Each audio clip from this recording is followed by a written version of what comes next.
नमस्कार. स्वातीचा स्वयंपाकमध्ये तुम्हा सर्वांचं खूप खूप स्वागत आहे. आषाढी एकादशी म्हटलं की एखाद्या सणापेक्षा काही कमी नसतं. घरात सर्वांचे उपवास असतात, लहान असो किंवा मोठा. आणि उपवास म्हटलं की साबुदाणा खिचडी, भगर, उपीट तेच तेच पदार्थ खाऊन कंटाळा येतो. तर अशा वेळेस एकदम झटपट 15 मिनिटात बनणारा पदार्थ जो बनवायला खूप सोपा आहे, चवीला खूप टेस्टी आहे. चला तर रेसिपीला सुरुवात करू. इथे मी गॅसवरती पॅन ठेवलेला आहे, त्यामध्ये पाव वाटी साबुदाणा घातलेला आहे. आता हा साबुदाणा आपल्याला भाजून घ्यायचा आहे, पण तो डाग न पडू देता भाजायचा आहे. साबुदाणा आपल्याला मीडियम टू लो फ्लेमवरतीच भाजून घ्यायचा आहे. आणि इथे तुम्ही बघू शकता मस्त असा साबुदाणा फुललेला आहे. आता आपण तो बाजूला काढून घेऊया. त्याच पॅनमध्ये मी इथं अर्धी वाटी भगर घेतलेली आहे. आता ही भगर ही आपल्याला छान अशी भाजून घ्यायची आहे. भगर पण आपल्याला मीडियम टू लो फ्लेमवरतीच भाजायची आहे, जास्त लाल करायची नाही. ती फक्त फुलली पाहिजे अशा पद्धतीनेच भाजून घ्यायची आहे, जेणेकरून ही आपल्याला मिक्सरला छान अशी पावडर करता येईल. तर इथे तुम्ही बघू शकता अशा पद्धतीनं मी भगर ही मस्त अशी भाजून घेतलेली आहे. एकदम मीडियम टू लो फ्लेम करूनच आपल्याला हे दोन्हीही पदार्थ भाजून घ्यायचे आहेत. तर हा पदार्थ चवीला खूप टेस्टी आहे आणि सर्वांना नक्कीच आवडेल. तुम्ही एकदा नक्की ट्राय करून बघा. भगर ही इथं आपली छान भाजून झालेली आहे. आता तीही थंड होण्यासाठी आपण काढून ठेवूया बाजूला. आणि तोपर्यंत आपण नेक्स्ट प्रोसेस करूया. अगदी आपण साबुदाणा भिजत घालायला विसरलो असेल किंवा बटाटे उकडली नसतील, तर अशा वेळेसही हा पदार्थ तुम्ही झटपट बनवू शकता. तर इथं मी 2 बटाटे घेतलेले आहेत. आता याची साल काढून घेऊया. तर इथं बटाट्यांची साल काढून झाल्यानंतर आपल्याला हे बटाटे किसून घ्यायचे आहेत.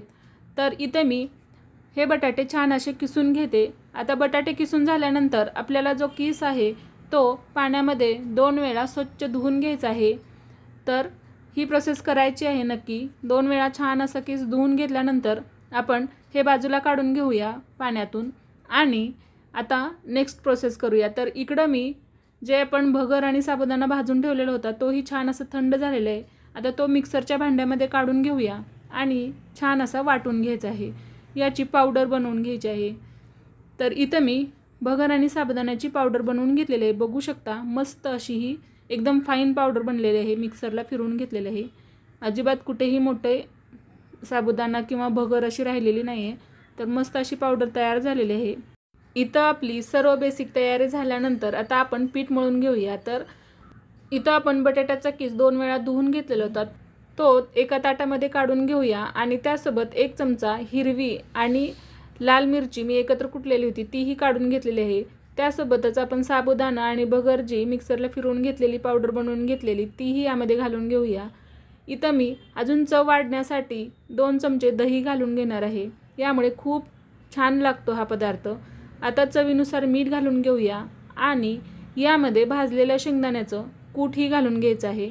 तर इथं मी भाजलेल्या शेंगदाण्याचं कूट 2 चमचे घातलेलं आहे. आता हे सर्व व्यवस्थित असं मिक्स करून घ्यायचं आहे. गरज लागली तर थोडंसं पाणी घालायचं आहे, नाहीतर या बटाट्यामध्येही छान असं हे आपलं पीठ मळून होतं.